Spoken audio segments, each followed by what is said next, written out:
Good afternoon everyone. After the trials, tribulations and celebrations of Ella's championship victory last week, it's time to get on with the rest of the season, and we're starting that today with the sprint. 50 kilometers from first to the checkered flag and 12 laps. We'll be running this after the qualifying session, which as usual will just be the one session with the full length race to follow. One of the shortest circuits on the calendar, giving us 35 laps of racing over the 2.5 mile track, with its compact size made up for by the technical difficulty of some of the corners. It's also one of the only anti-clockwise circuits on the calendar, with 10 left-hand turns and only 5 right-hand turns. Sao Paulo has of course been the site of some incredibly memorable moments of F1 history, with the incredibly wide pit straight allowing for this three-man tussle back in 2012. We also of course witnessed Hamilton and Verstappen's duel in the Descida de Lada back in 2021. But for me at least, nothing will ever compare to Hamilton winning his maiden championship on the final corner, with Glock going slowly around the Subida dos Boxes to break hometown hero Felipe Massa's heart.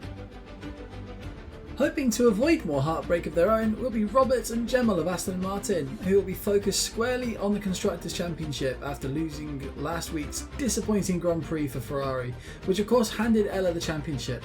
The difficult part of this of course is the obvious fact that Ella actually has more points than the two of them put together by herself, meaning that they will need a lot of wins and a lot of Ferrari DNFs to stand a chance of topping the Constructors' table, though it is still a mathematical possibility.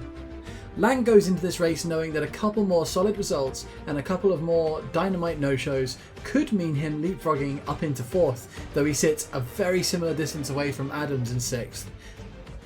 Adams himself had a great Grand Prix last weekend, picking up enough points to sit him comfortably ahead of teammate Juki and rival Pola, with Duke himself looking to come back from a string of errors that saw him go through the pits 7 times in total.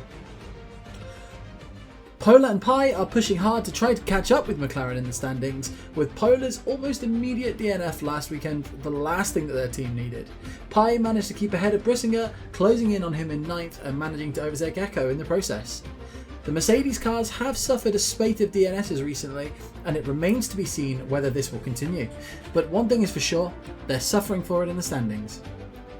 Finally, Joey at the bottom of the standings knows that every point he can muster is one that could see Williams manage to outclass Haas come the end of the season.